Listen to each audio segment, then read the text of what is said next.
Bonjour et bienvenue dans mon studio. Je vous propose aujourd'hui un autre projet fait avec des matières recyclées. On va faire ensemble un journal artistique vraiment fait maison. Alors ici, j'ai des vieux livres que je me suis fait donner. Donc un vieux livre de mathématiques, un vieux livre d'art. Et ça, c'est une vieille tablette jaunie comme on avait un peu... les petits scrapbooks qu'on avait là, à la maternelle, c'est le même papier. Alors, je prends ça. Ce que je fais, ça, c'est pas compliqué, là. Je m'achète aussi une grande tablette, je crois que c'est 9 par 12 de papier pour aquarelle, ou ça peut être papier Bristol, en tout cas. Et j'utilise aussi des matières comme ça. Ça, j'ai simplement plié en deux. Ce que je fais ici, je veux vraiment avoir des parties qui se tiennent, des feuilles qui se tiennent déjà pliées. Voyez-vous, j'ai travaillé avec de l'encre, on voit du rouge sur mes doigts. Alors, les vieux livres comme ça, je vais vous montrer. Souvent, il y a des signatures qu'on appelle à l'intérieur. Alors, ça veut dire quand vous voyez une section ici, c'est plusieurs sections qui sont, voyez-vous, sont pliées, sont toutes cousues une après l'autre. Alors, elles sont souvent retenues par un petit fil. J'ai juste à venir couper le fil et ma signature va s'enlever au complet. Il faut y aller doucement quand même parce que ça déchire facilement. Voyez-vous, je viens de déchirer un bout là. Mais je veux juste vous montrer que dans le fond, on peut aller récupérer des belles pages déjà pliées en deux. Comme ça. Et là, c'est sûr que plus j'en enlève, plus c'est facile. Ce sont les deux premières à peu près qui sont plus difficiles à enlever. Alors, ça me donne des feuilles pliées, donc que je pourrais couper à la largeur voulue, mais c'est le fun parce que ça me donne une plus grande surface. Bon, alors à 5 dans une maison, dont 3 ados, ça sonne souvent. Alors on fait la même chose avec, ici j'ai un livre de mathématiques. Voyez-vous, si je les déchire, j'ai pas beaucoup de... Ça me fait pas assez grand pour venir faire mon journal.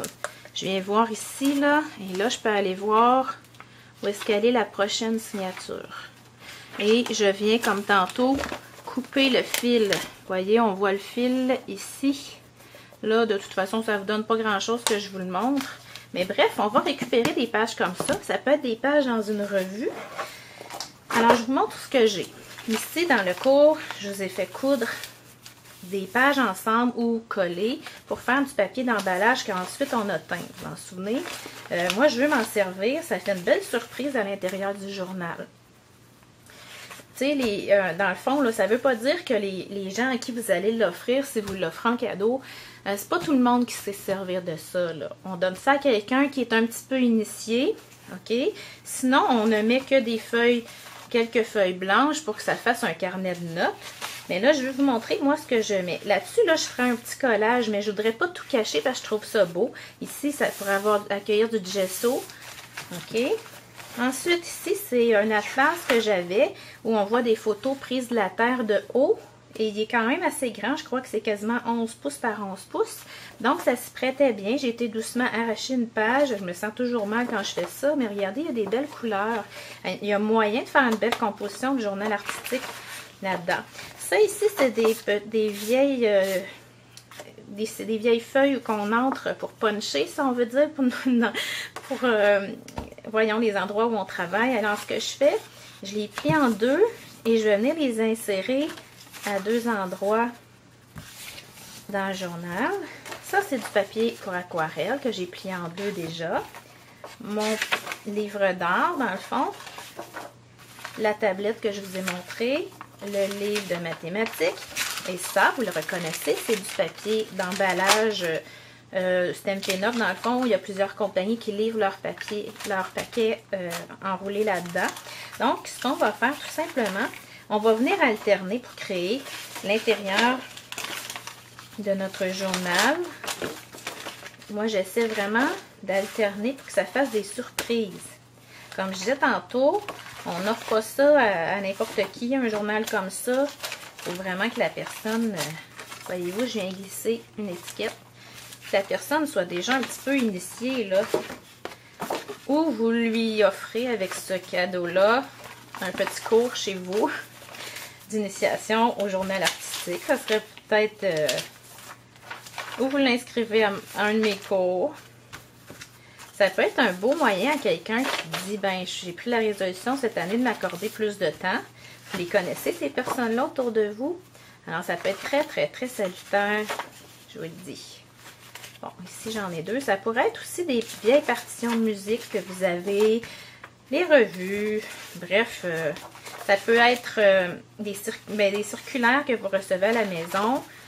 C'est sûr que le gesso va être important pour les circulaires, là, mais des enveloppes, j'ai inclus dans l'autre journal que j'ai fait, je vais vous montrer, une enveloppe de retour que j'ai reçue par la poste.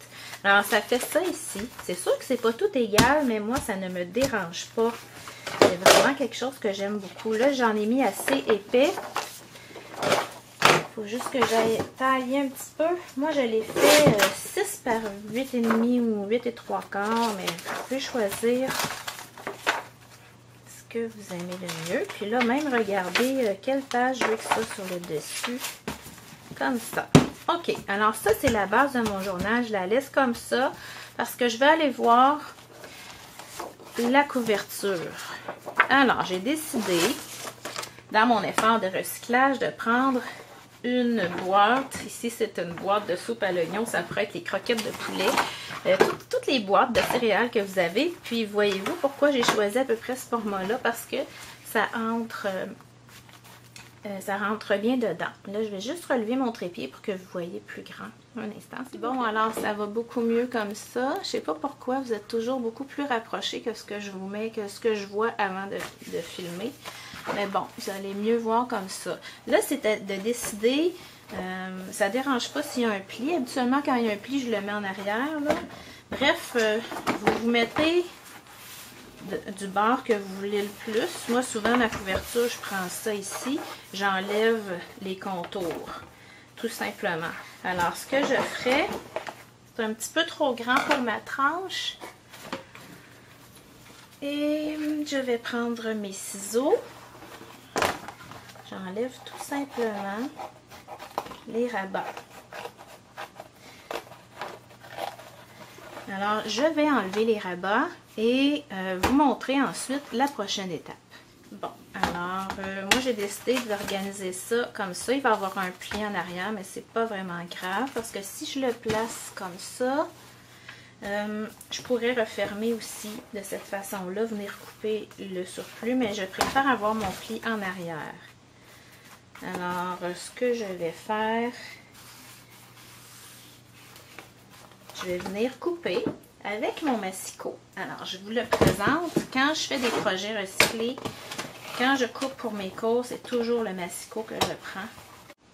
Bon, alors comme j'avais plusieurs pages de différentes grosseurs, c'était difficile. Alors, je l'ai travaillé un peu devant vous. J'ai commencé par me faire des trous, 2 trous, seulement à travers les feuilles et non à travers la couverture. Et il a fallu que je vienne les relier ensemble, juste simplement en passant de chaque côté, c'est dans le fond, c'est la ficelle en chanvre de Stampin' Up, okay, qui est très résistante. Et j'aime le look un petit peu naturel, là, c'est ça. Alors, il a fallu que je fasse ça pour retenir mes feuilles parce que si je les fixais pas, ça allait vraiment mal à les fixer après la couverture. Ça, c'est vraiment parce que j'ai une bonne épaisseur, j'ai toutes sortes de papiers de différentes grandeurs, donc j'avais de la misère, comme je vous disais, à aligner les trous ensemble. Alors là, maintenant que ça, c'est relié, habituellement, je relie aussi par 3 points. Donc, en reliant aussi par le centre, ça évite de bouger. Mais là, je ne pouvais pas le faire. C'est vraiment un journal très, très artisanal. Mon crocodile ne se rend pas là. Donc, je pourrais aussi faire un trou avec mon outil perceur, tout simplement. Mais moi, j'ai décidé pour le terminer, vous pouvez le faire, c'est encore plus solide. J'ai décidé d'aller repositionner ça sur ma couverture et j'ai fait 2 autres trous à l'extérieur. C'est sûr que je vais avoir 2 ficelles. Mais comme je vous dis, mon but, c'est d'avoir vraiment quelque chose d'artisanal. Alors, je pars de l'intérieur et je m'en vais vers l'extérieur pour retourner ensuite avec la ficelle de chanvre. Ce qui est le fun, c'est que j'ai pas besoin d'enfiler d'aiguille, contrairement à lorsque je le fais avec du fil à broder où il faut vraiment que j'aille enfiler une aiguille. Bon, c'est sûr que comme je vous dis, là, ça ne sera pas aussi solide que si je l'avais relié par le centre. J'aurais pu décider de faire le contraire et d'aller nouer ça à l'extérieur. Ça m'aurait fait moins de nœuds à l'intérieur. Mais je vous dis, là, c'est pour vous donner le principe que je fais ça. J'ai pas suivi de cours en reliure, ça paraît, hein? Mais je crois vraiment, moi, que le journal artistique, c'est un endroit de liberté totale. Donc, moi, si mes pages bougent un peu, je vais être vraiment contente de ça. Ça va me faire un journal plus vivant. Mais si vous ne voyez pas les choses comme moi, adaptez-les à votre sauce. C'est certain qu'aussi, je vais vous donner un petit truc, là. En journal artistique, il est souvent recommandé de poser du masking tape entre nos pages. Et là, je cherche mon masking tape, je l'ai. Alors, si on ne veut pas que, par exemple, la peinture qu'on prend, je vais l'ouvrir à une page, là, et là, il va falloir le travailler parce qu'il est épais. Si je ne veux pas que la peinture que je mets ici glisse de l'autre côté, se ramasse sur mon autre page, c'est sûr qu'avant de mettre ma couche de gesso, parce que ça va être un journal où il va y avoir beaucoup de gesso, je ne vais pas nécessairement tout le temps voir le fond que j'ai choisi, là. À chaque page où je vais mettre du gesso, je vais commencer par mettre une couche ou deux de masking tape comme ça. Donc, ça va empêcher ma peinture de couler de l'autre côté. Je ne suis pas obligée de le faire à toutes les pages, mais c'est quelque chose qui solidifie en même temps énormément les journaux qui sont faits maison. Okay, donc, on fait simplement glisser au centre, comme ça. Donc, le fait qu'il soit relié, c'est sûr que j'ai des pages plus fragiles dedans. C'était voulu. Moi, je suis le genre de personne que j'aime beaucoup les différentes textures. Donc, ça va aller aussi avec comment je file dans cette journée-là, quand je vais aller travailler dans mon journal. Je me connais. Je vais choisir une page, une texture aussi qui fit avec mon, dans le fond, mon moral de la journée, là, comment je dirais, comment je file pour travailler. Quelque chose de léger, quelque chose de plus texturé, plus dense. Alors, le principe est comme ça, puis ça va solidifier en même temps. Alors, c'est pas vraiment important, même ici, à la limite, je pourrais dire, ici aussi, je vais avoir du gesso. C'est sûr que, bon, ma ficelle est très épaisse, puis j'en ai mis 2. Comme je vous dis, je serais pas obligée, là. Mais ça peut faire beau un coup qu'il va y avoir du gesso ici. La seule chose, c'est qu'il faut vraiment aller le travailler, puis le peser fort. Je vais laisser quelque chose. Je vais toujours le laisser dans ma bibliothèque avec d'autres livres par-dessus, comme je fais avec mes journaux, je les empile. Ça va l'aider à rester fermé parce qu'il faut se dire que c'est tout fait à la main, ça. Alors, c'est sûr qu'il y a une épaisseur qu'il n'y a pas dans les livres habituellement. Alors, je vais terminer ça. Je vous remontre celui-ci où j'avais pris ma boîte de céréales et j'avais tout simplement profité d'un pli qui était déjà fait pour le garder fermé. Je sais que je vais avoir de la misère à le garder fermé quand il va être rempli. Mais c'est pour ça que je me suis laissé un petit lousse dans la pose de mes velcro.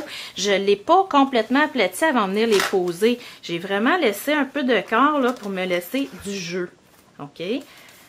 Ensuite de ça, j'en ai fait un autre aussi avec une boîte de céréales. Là, c'est vraiment de la peinture. J'ai vidé des pots de peinture d'acrylique que j'avais. Tout simplement, c'est peint et étampé à la main. Ça, ce ne sont pas des étampes Stampin' Up, c'est des essais que j'ai fait moi-même avec ce que j'avais depuis des années. Et ça, c'est de la peinture gonflée, là, de la peinture comme ma textile, pour aller faire des petits picots. Je trouvais ça intéressant. Et j'ai cousu. Donc, ici, c'est une tablette. Il faut faire attention, j'ai mis ça ici parce que ma peinture laissait des marques. C'est quelque chose ici, je viendrais mettre peut-être une couche de Mod Podge ou de... peu importe, un petit vernis, là, pour plus que ça aille d'éteindre ici. Et je me suis fait une petite pochette pour aller glisser mes notes, justement. Alors, voyez-vous, avec une boîte de céréales ou une boîte de tout ce qu'on a dans notre... on ramène de l'épicerie, finalement, on peut faire des chefs-d'œuvre. Alors, j'espère que ça vous a inspiré à faire votre journal maison. Bonne journée!